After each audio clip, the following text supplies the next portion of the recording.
আমি সুস্মিতা। আমি আজকে শেয়ার করব তোমাদের সাথে একটা রান্নার ভিডিও। খুবই সিম্পল নিরামিষ রান্নার ভিডিও বলতে পারো, নিরামিষ। তো আমি মাঝে মধ্যে রান্না করি, কিন্তু ভিডিও করি না, কারণ রান্নার সময় ভিডিও করাটা আমার পক্ষে খুব কষ্ট হয়ে যায়। আজ ভাবলাম যে আজকে একটু অন্য কিছু ট্রাই করব। আজকে যেটা আমি তোমাদের সাথে শেয়ার করতে চলেছি, সেটা আমি আজকে ফার্স্ট টাইম ট্রাই করছি। তো ভাবলাম তোমাদের সাথে শেয়ার করি, ভিডিও বানাই, ব্লগ বানাই। চলো আমার রান্নার ভিডিওটা দেখে নাও। তো আজ আমি ভাবলাম যে ছানা কুমড় দিয়ে একটা ভাজা ভাজা মতো রান্না করব।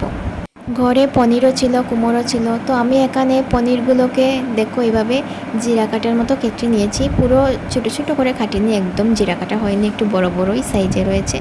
আর এখানে কুমড়গুলো আমি সেম সাইজে কেটেছি। তো আমি এখানে রান্না শুরু করে দিয়েছি।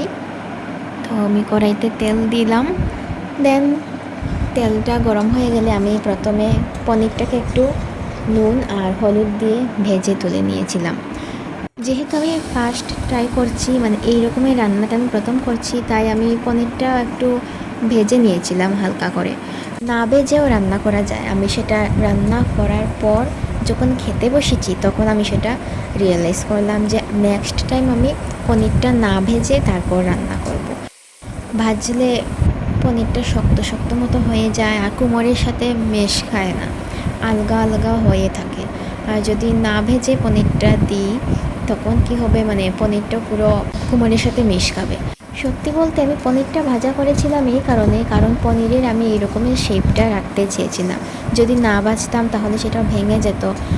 কুমড়ের সাথে লাগতে গেলে তো ভেঙেই লাগে, কিন্তু যেহেতু এটা ফার্স্ট টাইম, তো সেকেন্ড টাইম আমি যখন করব তখন একদম পারফেক্টভাবে করব। তখন এর ভিডিওটাও আমি আবার শেয়ার করব তোমাদের সাথে। তো তোমাদের সাথে কথা বলতে বলতে আমার পনির ভাজা হয়ে গেছে। এখন আমি কুমড়টাকে দিয়ে দেব। কুমড় দেওয়ার আগে আমি তেলের মধ্যে কিছুটা পরিমাণ পাঁচফোড়ন দিয়ে দিয়েছিলাম। তারপর আমি কুমড়টা দিয়ে দিয়েছি। যেহেতু আমি এটা ভাজা করব, কোনো রকমের চচ্চড়ি বা তরকারি টাইপের হবে না। আর চচ্চড়ি বা তরকারি টাইপের হলেও আমি একদমই জল দিইনি। আমি একদমই কুমড়োর থেকে যে জলটা বেরিয়েছে সেই জলেই সিদ্ধ হবে।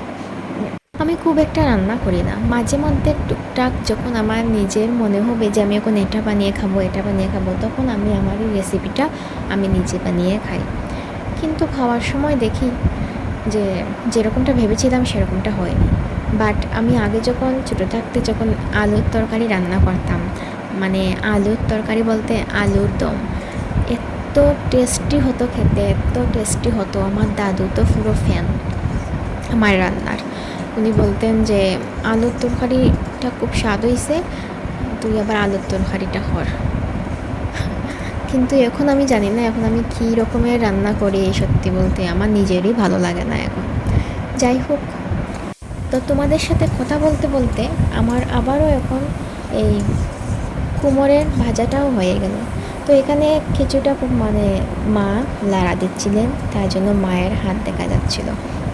দেন আমি পনিরটাকে দিয়ে দিয়েছিলাম। দেখতেই তো পাচ্ছ, এখানে পনিরের কালার আর কুমড়ের কালার একই হয়ে গেছে, বোঝাই যাচ্ছে না।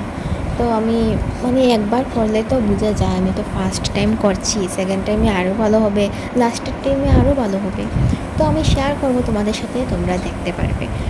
তো হয়ে গেছে, দেখে কিন্তু মনে হচ্ছে যে খুবই খারাপ হয়নি। কি খুব খারাপ হয়েছে? যদি কারোর মনে হয় খারাপ হয়েছে, কমেন্ট করে অবশ্যই জানাবে। যাই হোক, তো এই তরকারিটা গরম গরম ঝরঝরা ভাতের সাথে আর রুটির সাথে তো অবশ্যই যাবে। রুটির সাথে দারুণ লাগবে খেতে এটা। তো আজ এই পর্যন্তই থাক। তো চলো এখন আসি, টাটা।